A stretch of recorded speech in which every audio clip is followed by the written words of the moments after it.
2019년 5월 3일 이진원의 체크포인트 지금부터 시작을 하겠습니다. 오늘은 문재인 정권에서 흔들리는 자유민주주의의 근간이라는 주제로 이야기를 해보고자 합니다.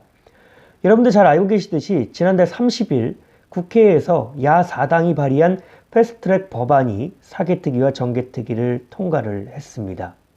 이와 관련해서 문제점이 지적이 되고 있습니다. 자유한국당이 제1야당인데 이 제1야당의 의견이 묵살됐고 특히나 보수 우파 진영에 있는 국회의원들의 모든 의견이 묵살됐다는 데 있습니다. 그래서 일각에서는 자유민주주의와 의회민주주의가 종언을 고했다는 이야기까지 나오고 있습니다. 저도 그래서 오늘은 검정색 넥타이를 메고 그에 대한 비판을 하는 목소리를 내고자 합니다. 이전에 민주정부라고 이야기했던 문재인 정부, 항상 이야기했던 것이 무엇이었습니까? 워커발로 짓밟힌 독재정권이라는 타이틀을 붙여가지고 과거의 정권들을 비판을 했습니다. 그런데 문재인 정부 그 비판하는 세력들과 지금 다른 게 무엇인지를 제가 모르겠습니다. 왜 그렇느냐? 기본적으로 여러분들 보시기에도 아시겠지만 지금 민주적으로 이루어지고 있는 것이 무엇이 있습니까? 날치기로 법안이나 통과시키려는 이런 분위기, 정말 민주주의의 위협을 가하고 있는 부분이거든요. 그래서 오늘 이진원의 체크포인트에서는 이런 부분을 낱낱이 짚어보고자 합니다. 이야기를 이어나가 보도록 하겠습니다. 먼저 자유한국당 정당 해산을 요청하는 청와대 국민청원부터 이야기를 좀 해보려고 합니다. 이 부분에 있어서 보수 우파 진영에서도 너무 일희일비할 필요 없다고 저는 생각을 하고 있습니다. 왜 그러냐면요. 아무리 여론조사가 문제가 있다고 해도 리얼미터 조사, 한국갤럽 조사를 보겠습니다. 지금 30% 이상이 문재인 정권을 지지하는 것으로 나옵니다. 뭐 어느 곳에서는 40%에서 45%가 나오고 있죠. 그렇다고 봤을 때 지금 오늘 기준으로 5월 3일 기준으로 174만 명 정도가 지금 이 청원을 올렸다고 합니다. 근데 이 청원을 올린 사람들이 몇 퍼센트나 되겠습니까? 국민이 5천만 명이라는 것을 기준으로 봤을 때요. 곱하기 0.3 내지 0.4를 하면은요. 그 인구가 1,500만 명 정도가 됩니다. 근데 그 1,500만 명도 안 되는 인원이 지금 청원을 올린 것입니다. 더불어민주당을 지지하고 있는 지지자들도 모두 지금 청원을 올린 것이 아닌데 이런 부분에 있어서 일희일비할 필요가 없다는 것이죠. 이 정도를 가지고 자유한국당이라는 제1야당이 해산이 되겠습니까? 그런데 언론에서도 이 부분을 보면서 마치 무엇이라도 됐냐 과장을 하고 있다는 것이 문제입니다. 왜 과장을 합니까? 그냥 보고만 있으면 될 부분입니다. 청와대 국민청원에 올라온 대로 만일이라도 정당이 해산된다고 한다면 이거 인민재판이랑 무엇이 다르겠습니까? 그런 부분이기 때문에요. 오히려 보수 우파 진영에서 그냥 무시해야 되는 부분이라고 생각을 합니다. 그냥 과격한 지지층, 문재인 대통령에 대해서 맹목적으로 지지하는 지지층들의 아주 집단적인 행동이라고 볼 수 있다고 봅니다. 요즘에 그 일각에서는 베트남에서 이 트래픽이 급속하게 증가했다는 이야기도 나오고 있습니다. 그런데 그런 것으로 이야기할 필요도 없고 그냥 간단하게 그냥 문재인 정권을 맹목적으로 지지하는 지지자들의 열성적인 행동이라고 보고 넘겨버리면 가장 좋을 것이라고 생각하는 게 제 개인적인 입장입니다. 이런 것에 흔들리면 안 됩니다. 보수우파가 강력하게 대여투쟁을 하기 위해서는 이런 작은 것에 일희일비하고 흔들려서는 안 될 일입니다. 문재인 정권이 잘못하고 있는 것을 정확하게 짚고 앞으로 전진을 해나가야 되는 것이 지금 이 시점에 가장 중요한 것이라고 생각하는 게 제 생각입니다. 두 번째로 선거법에 대한 이야기를 해보고자 합니다. 패스트트랙에 올라와 있는 것 중에 가장 중요한 것이 선거법입니다. 그런데 제가 생각하기엔 이렇습니다.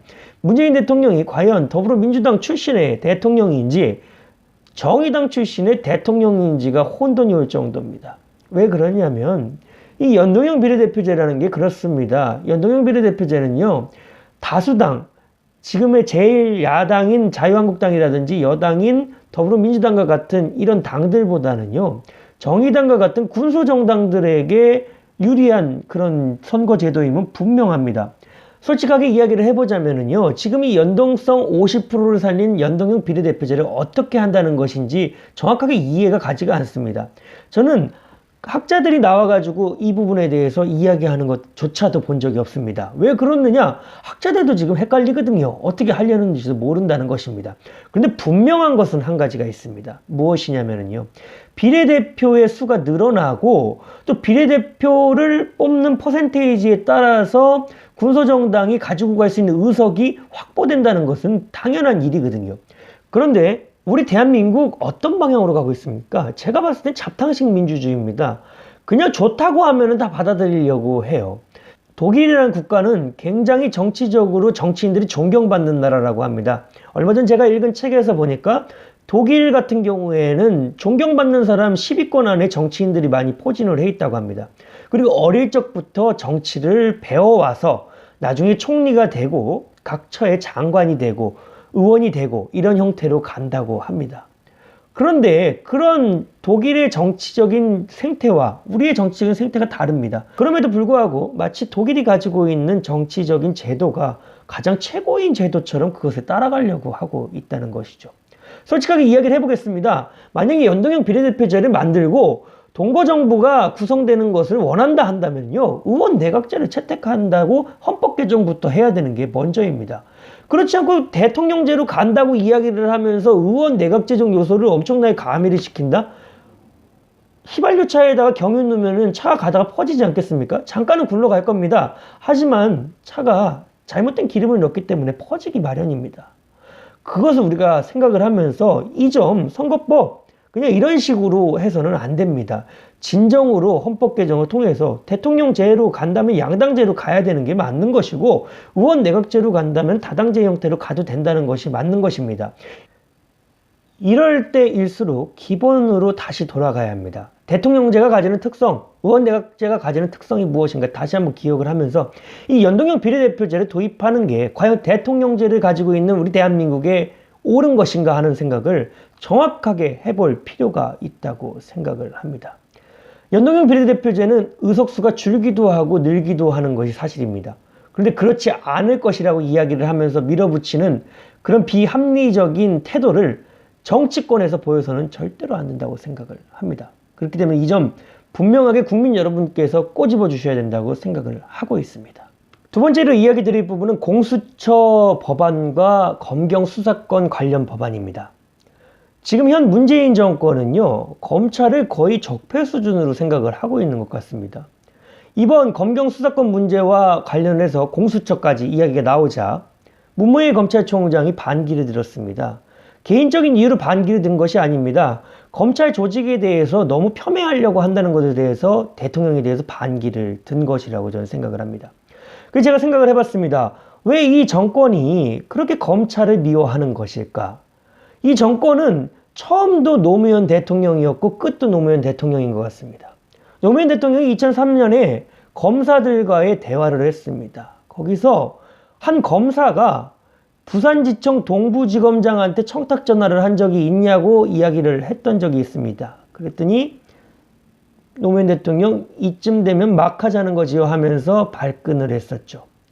그리고 검찰에 대해서 바라보는 대통령의 그 눈초리가 그 당시 영상만 보더라도 검찰이 잘못됐다고만 보고 있는 것 같았습니다. 그러던 도중에 퇴임 후에 노무현 대통령 검찰에서 조사를 받던 중에 극과 서거를 했습니다. 자신이 목숨을 끊으셨죠. 그런 부분으로만 봤을 때도 검찰이 과잉 조사를 해가지고 노무현 대통령을 죽였다고 생각을 하고 있는 것입니다. 또 문재인 대통령 머릿속에는 그것이 둥둥둥둥 떠다니고 있는 것입니다. 그런데 솔직하게 우리 이야기를 해보겠습니다. 노무현 대통령에게만 해당되는 부분이 아닙니다. 진보 정권이든 보수 정권이든 모두가 잘못을 했기 때문에 검찰에 잡혀가서 조사를 받은 것입니다. 그러던 도중에 자신에 대한 자괴감이 들어서 일부 자살을 하신 분들이 있습니다. 목숨을 버린다는 것은 안타까운 일입니다. 하지만 죄를 짓는 것도 잘못된 일이기는 합니다. 그렇다고 해서 그 좀 강압적인 수사, 좀 정확하게 좀 밝혀내려는 그 수사와 관련을 해서 대검중수부가 그런 역할을 좀 강력하게 하고 있다는 이유에서 정치권에서 어떤 입법했습니까? 대검중수부를 해체시켰습니다. 그래놓고 이제 와서 공수처를 만들려고 한다는 것이죠. 공수처나 대검중수부나 무엇이 다를 것이 있겠습니까? 제가 생각했을 땐 그렇습니다. 대한민국은 3권이 분리된 나라입니다. 입법, 사법, 행정이 나눠져 있다는 것이죠. 이런 상황 속에서 입법부라든지 행정부가 사법부에 대해서 영향력만 행사하지 않으면 되는 것입니다. 그렇다면 법원 내에서도 어느 정도 정확한 판결이 나올 것이라고 생각을 합니다. 견제를 해야 될 부분은 법관들이나 검찰에 있는 검사들이 잘못된 비행을 하는 것을 막는 정도, 그리고 입법을 통하여서 그런 것을 차단할 수 있도록 하는 것이 정치권에서 할 일입니다. 근데 그럼에도 불구하고 자꾸 강압적으로 압력을 넣고 그랬던 것 아니겠습니까? 그러다 보니까 서로의 그런 갈등 속에서 이렇게 죽어가는 사람들도 나온 건 사실입니다. 근데 본질로 다시 돌아가서 보자면요, 어쨌든 죄를 지은 게 잘못됐다는 것입니다. 그렇기 때문에 더욱더 정치권이 클린해질 이유가 있는 것이지, 제도, 대검중수부가 있었기 때문에 검찰이 강력해졌다 생각하는 것 자체가 문제가 있다고 생각을 합니다. 대검중수부가 그렇게 무섭고 그런 곳이었다고 생각을 한다면 이전에 이야기했던 것처럼 상설특검제를 도입해서 특검을 하든지요. 하여간 제도는 다양합니다. 그런데 공수처 법안을 통해서 검찰을 견제하려고만 하고 있다. 또 법조계를 견제하려고만 하고 있다는 이미지가 풍겨지기 때문에 이 문재인 정권이 법에도 이렇게 관여를 한다, 법조계에도 힘을 넣으려고 한다 하는 그런 부분에서 문재인 좌파 독재 정권이라는 이야기를 듣게 되기 마련이라고 저는 생각을 하고 있습니다. 그렇기 때문에 이 공수처 문제도 마찬가지입니다. 이 부분 검찰이 독립될 수 있도록 독립된 감찰 기관으로만 놔둘 수 있다면요, 큰 문제가 생기지 않을 것이라고 생각하는 게 저의 생각입니다. 뿐만 아니라 검경 기소권 문제도 그렇습니다. 제 주변에는 그렇게 경찰에 고위 간부가 있는 건 아닙니다. 하지만 근처에서 이렇게 같이 있는 경찰들, 이런 이야기를 들어보면은 그렇습니다. 검경 수사권이 분리돼서 경찰이 기소권까지 갖게 되면은 말이죠, 이 경찰이 갖고 있는 것이 치안뿐만 아니라 기소까지 맡아서 해야 되기 때문에 과부하가 된다고 합니다. 그래서 지금 그런 과부하되는 걸 막기 위해서 자치경찰 제도까지 도입하려고 한다는 이야기까지 들었습니다. 왜 그렇게 과부하된 조직을 하나 더 만들어 가지고 문제를 일으키려고 하시고 있습니까? 검찰은 검찰 나름대로의 역할이 있는 것이고 경찰은 경찰 나름대로의 역할이 있는 것입니다. 그럼에도 불구하고 이 모든 것을 몽뚱그려 가지고 검찰 개혁을 한다는 취지에서 검찰을 견제하려고 한다는 것 자체 좀 문제가 있다고 생각하는 것이 저의 개인적인 생각입니다. 그렇기 때문에 공수처 신설법이라든지 이 검경 수사권 문제도 어느 정도 더 한번 제대로 다뤄봐야 될 부분이라고 생각을 하고, 이것이 잘못됐다면 국민들께서 정확하게 질타를 해주셔야 된다고 생각하는 것이 제 생각입니다. 마지막으로 한 가지 더 말씀을 드리자면, 지금 자유한국당을 비롯한 보수 우파 진영에서 광장 정치를 하고 있습니다. 이 광장 정치를 하고 있는 것, 제가 앞서 말씀드린 대로 문재인 정권에 선들이는 자유민주주의의 근간을 잡기 위해서는 필수적인 요소라고 생각을 하고 있습니다. 지금 이제 와서 패스트트랙을 통과시키고 나서 이제 사개특위 정개특위 통과되자마자 한다는 이야기가 문재인 정권의 추경 예산을 심의하는데 자유한국당이 참여해달라고 이야기를 하고 있습니다. 그런데 제가 생각할 땐 그렇습니다. 국민의 40% 정도가 문재인 정부를 지지한다면 또 40% 정도는 지금 문재인 정부에 대한 비판적인 목소리를 보내고 있는 것도 사실입니다. 그렇다면 지금 문재인 정부가 향하고 있는 경제 정책이라든지 복지 정책들 아주 너무 과다해서 문제라는 이야기 많이 나오고 있는데, 이 추경안 자유한국당이 바보처럼 배알 없이 국회로 돌아가서 통과시켜준다고 하면은 자유한국당을 지지하는 보수 우파 진영의 국민들도 외면할 것이라고 생각을 합니다. 그렇기 때문에 자유한국당의 입장에서는, 그리고 보수 우파 진영의 입장에서는 그런 국민들의 목소리도 들어야 된다고 생각을 합니다. 그 국민들의 목소리를 듣는 것은 이번 추경을 해주지 않는 것이라고 생각을 합니다. 경제가 어려워지고 있는데 곳간만 열어서야 되겠습니까? 곳간을 계속해서 열면은 경제는 계속해서 어려워질 수밖에 없다는 생각을 많이 해봅니다. 단순한 이야기인지는 모르겠지만 요즘 경찰들이 과태료를 단속하기 위해 나온 모습을 많이 보고 있습니다. 이런 부분 무엇을 의미하느냐? 봄철이 돼서 그냥 단순하게 나왔을 수도 있겠습니다만, 제가 생각했을 땐 그랬습니다. 정부 곳간이 줄어들고 있다는 것이죠. 세금을 더 거두려고 한다는 것이죠. 이런 부분, 어떻게 보면 치안 질서 유지를 위해 분명히 과태료 단속 이런 것 해야 된다고 생각은 하지만, 그런 부분마저도 이 문재인 정부가 경제정책에 실패하고 있는 것을 보면서 제가 생각하는 그런 방향으로 가고 있다는 것이죠. 그렇기 때문에 이번 추경 예산 편성하는데 자유한국당 협조할 필요 없다고 생각하는 것이 저의 개인적인 의견입니다. 오히려 지금 광화문에서 하고 있는 것처럼 강력하게 대여투쟁을 해야 된다고 생각을 합니다. 대여투쟁을 통해 가지고 문재인 정권이 지금 자신들이 잘못하고 있는 것을 깨달아야 된다고 생각을 합니다. 문재인 대통령 경제성장이 되지 않고 있는 상태에서 외부적인 요인을 이야기했다고 합니다. 그런데 미국도 그렇고요, 중국도 그렇고요, 경제성장 마이너스가 아니라 플러스 성장했습니다. 우리 대한민국만 마이너스 성장하고 있거든요. 근데 이 마이너스 성장하고 있는 상태에서 그것조차도 지금 대통령이 깨닫지를 못하고 있는데 이 추경 예산 편성해주면은 과연 어떻게 되겠습니까? 정말 큰일이라고 저는 생각을 하거든요. 그렇기 때문에 지금은 정기국회 이전까지 이 패스트트랙 관련해가지고 개정이 되기 전까지는 절대로 그들의 말을 들어줘서는 안 된다고 생각을 합니다. 이해찬 대표 그 전날까지 자유한국당과 보수우파 진영 향해서 도둑놈들이라고 이야기를 했습니다. 도둑놈들하고 왜 대화하려고 하십니까? 그냥 혼자서 열심히 자신의 길을 걸어가셔야 된다고, 묵묵히 걸어가셔야 된다고 생각을 합니다. 이해찬 대표님 정신 차리십시오. 아무쪼록 그렇습니다. 지금 이 문재인 정권이 독재 정권으로 간다고 이야기하는 것은 진실되게 독재를 하고 있어서가 아닙니다. 무엇이 독재냐? 길을 안 열고 있다는 게 독재입니다. 자신의 잘못을 문재인 대통령 깨달아야 됩니다. 깨닫고 여당에도 지도 편달을 해야 됩니다. 그렇지 않은 상태에서 무언가를 하려고 한다면요, 이거 지금 교착 상태 풀 수 없다고 생각하는 것이 저의 개인적인 생각입니다. 그렇기 때문에 문재인 대통령의 지금 결단이 필요한 시점이라고 생각을 합니다. 이야기를 마무리하면서 한 가지 말씀을 드리고자 합니다. 최근 항소심에서 무죄 판결을 받은 박찬주 제2작전사령관의 전역 편지입니다. 박찬주 사령관 어찌 보면 문재인 정권의 타깃이 돼서 적폐청산 군인 1호가 됐던 사람이라고 생각을 합니다. 이처럼 문재인 정부 적폐청산이라는 이유를 들어가지고 김관진, 한민구와 같은 장관들을 비롯해서 이 박찬주 장군까지 아주 숙청의 바람을 일으키려고 했었습니다. 이런 숙청의 바람을 보면서 저는 어떤 생각을 하냐면요, 과거에 김일성이 자신의 정권을 공고히 하기 위해서 종파 사건을 일으켰던 것과 무엇이 다른가 하는 생각을 해볼 정도입니다.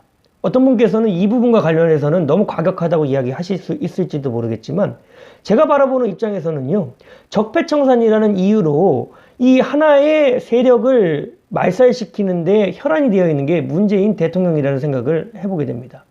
어제 있었던 원로들과의 오찬 모임에서도 문재인 대통령 적폐청산을 멈출 수 없다고 강조를 했다고 합니다. 적폐청산 이전에 이제는 경기를 살려야 되고 이제는 사회를 보듬어 안아야 된다는 그런 원로들의 말 듣지 않습니다. 그의 마음속에는 아직까지도 적폐청산에 대한 이야기밖에 없습니다. 이런 부분으로만 봤을 때도요, 문재인 대통령이 지금 가고 있는 것 좌파 독재 정권을 만들려는 길이다 해도 과언이 아니라는 생각 드시지 않습니까, 여러분? 이런 부분부터 문재인 대통령이 제대로 바로잡고 가야 된다고 생각을 합니다. 그런데 그런 마음이 보이지 않는 것을 보았을 때 지금 우리나라에 기둥이 되고 있는 자유민주주의라든지 의회 민주주의, 이런 기둥들이 썩어가고 있습니다. 대한민국이 주저앉을 수도 있는 상황 속에 있다고 생각하는 것이 제 생각입니다. 과거에 김영삼 대통령 노동법을 개정을 해가지고 IMF와 같은 그런 경제 위기 막아보고자 했습니다. 날치기 통과를 통해서 법안을 통과시켰습니다. 왜 그랬느냐? 당시에 김대중 총재, 새정치국민회의 총재가 대선을 앞두고 아주 국민의 뜻이 아니면서 반대를 하고 나섰기 때문이죠. 향후에 자신이 대통령이 되고 나서는 그 법안을 통과를 시켰던 것도 기억을 하고 있습니다. 그런 것으로만 봤을 때도 필요한 법안이었지만 김영삼 대통령 의회 민주주의를 외쳤던 분이었기 때문에 그 법안 물렀습니다. 그런 결기와 결단이 필요한 겁니다. 자유민주주의 국가에서는 말이죠. 그런데 대통령이 지금 패스트트랙에 대한 잘못된 점은 생각도 하지 않으면서 적폐청산의 혈안이 돼가지고 눈을 거기에만 두고 있습니다. 경제가 무너지고 있는데도 경제가 잘 되고 있다는 대통령 아니겠습니까? 이런 부분으로만 봤을 때도 우리 국민 여러분들께서 그 점을 강력하게 예리하게 지적을 해주셔야 된다고 생각을 합니다. 그리고 자유한국당의 황교안 당대표가 지금 전국을 순회하면서 집회에서 이야기하듯이 타협은 없는 것입니다. 저도 찬동을 합니다. 지금 이 상태에서 타협을 해주면 안 됩니다. 타협을 해주는 순간에 우리나라의 자유민주주의의 근간이 흔들릴 수밖에 없습니다. 그것을 인지하시고 우리 국민 여러분들께서도 그들과 함께 힘을 합쳐서 대통령을 정확하게 견제해 주시기를 기원해 봅니다. 2019년 5월 3일 이진원의 체크포인트, 오늘은 문재인 정권에서 흔들리는 자유민주주의의 근간이라는 주제로 이야기를 해봤습니다. 시청해 주셔서 감사합니다.